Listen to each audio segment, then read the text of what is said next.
Hello, hello. Welcome to English Extras. I'm Jean, your guide to making your English sound natural and authentic. This podcast is all about helping intermediate and advanced learners move beyond textbook phrases so you can express yourself with confidence. If you want to follow along with today's episode, I put a link to the transcript in the description for you. It's full of key vocabulary, definitions, example sentences, as well as additional resources to help you take your learning to the next level. Ready? Let's get started. Today, we're talking about terms of endearment.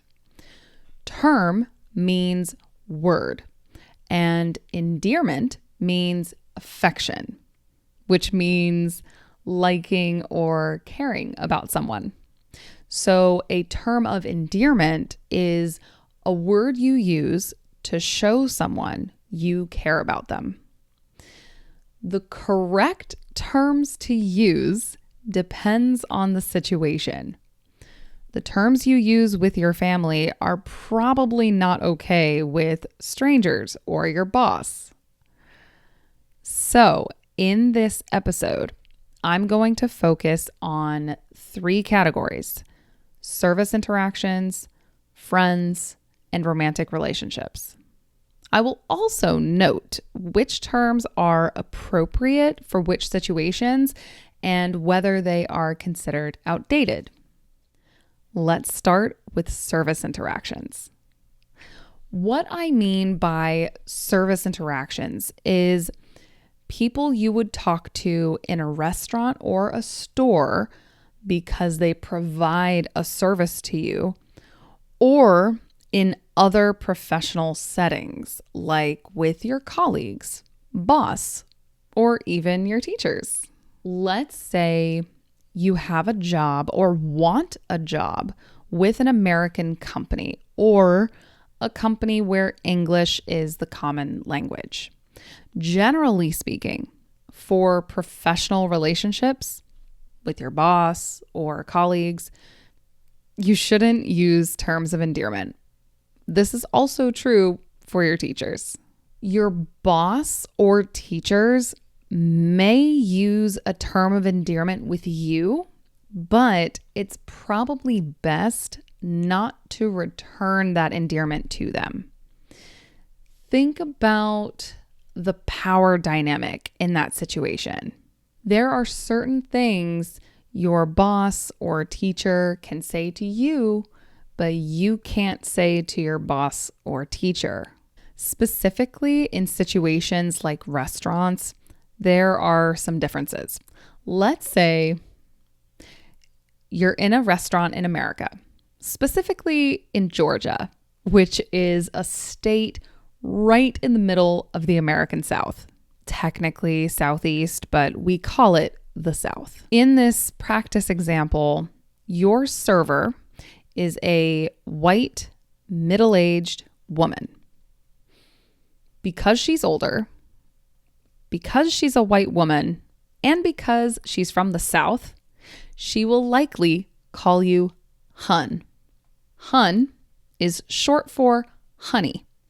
And it's very common in situations like the one I just described. It's a very casual way to be warm and friendly toward customers. It doesn't have a meaning deeper than that. There's a possibility she might call you sweetie. Or if she's black, she might call you baby. So if you're ordering at a restaurant in the South, you might hear this: "What can I get for you, hun?" Or, "Can I get you anything, baby?" You probably won't hear this from people who are younger than you. It seems to be very common for older people talking to younger people. Hun, honey, sweetie, and baby are all terms you might hear from women in the service industry, especially in places like restaurants. I'm not sure why this is.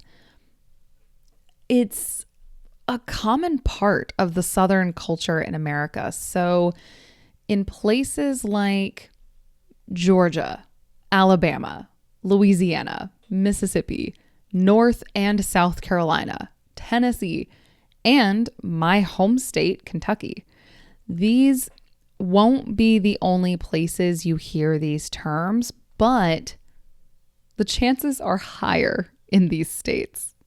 There are regional differences, of course. For example, I live in South Florida. When I moved here from Kentucky, I was not expecting to be called mama. But that's part of the culture here. So let's say someone calls you hun or baby in a restaurant. Does that mean you say hun or baby back to them? No, I do not recommend that at all. If you're talking to a woman, call her ma'am. If you're talking to a man, call him sir, especially if they are older than you. You don't have to call them anything if they are younger or around the same age. Why is it like this? That's just how it is. But these rules are different if you're talking to your friends.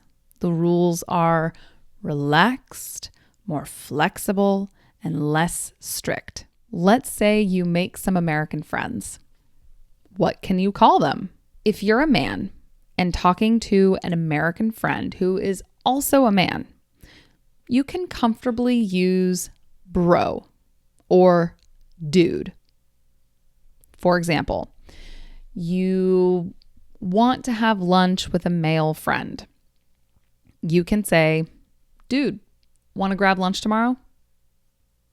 Or, want to grab lunch tomorrow, bro? I think dude is more casual and bro is for closer relationships. But that's just my opinion. If you're a woman and you're talking to an American friend who is also a woman and you're close friends, I recommend trying fam. Fam. For example, if you do your close friend a favor and she says, oh my gosh, thank you, you're the best, you can answer, anything for you, fam. In my close friend group, which is mostly women, we simply use the term friend. For example, texting each other with, hey friend, want to chat tomorrow? Because I am from Kentucky, I call all my friends, men and women, darlin'. Darlin', which is short for darling, but removing or dropping the final G sound is a very Southern thing to do. Between men and women, dude is acceptable. Even though dude technically means a man, women use it with other women and men can use it with women. Remember, it is very casual, so use it in a very casual situation. But what about children? Are there different words to use with children? Yes, there are. It depends on how well you know the child.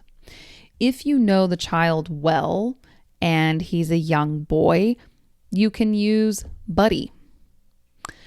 Pal is also an option, but I don't really recommend that one, to be honest. It's old-fashioned. If you know the child well and the child is a young girl, you can use honey or sweetie. So what about romantic relationships? If you get an American boyfriend or girlfriend, what do you call them? Probably the most common term of endearment among couples is babe or baby.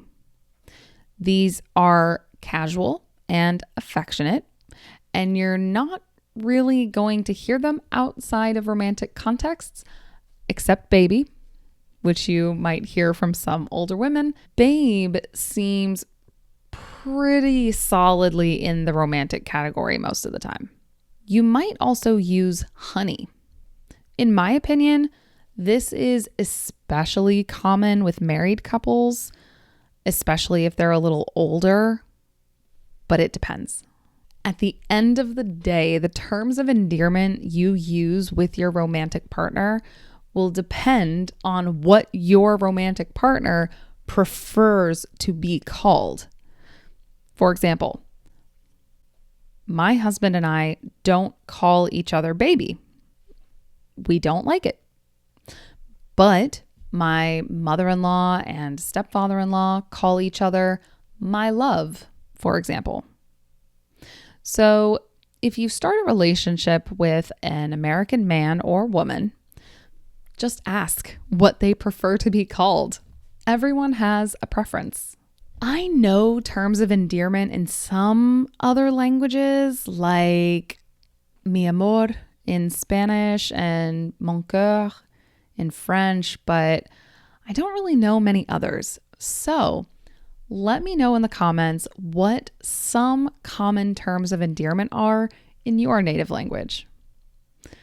As always, thanks for listening, and don't forget to check out the transcript in the description to help you make the most of this episode.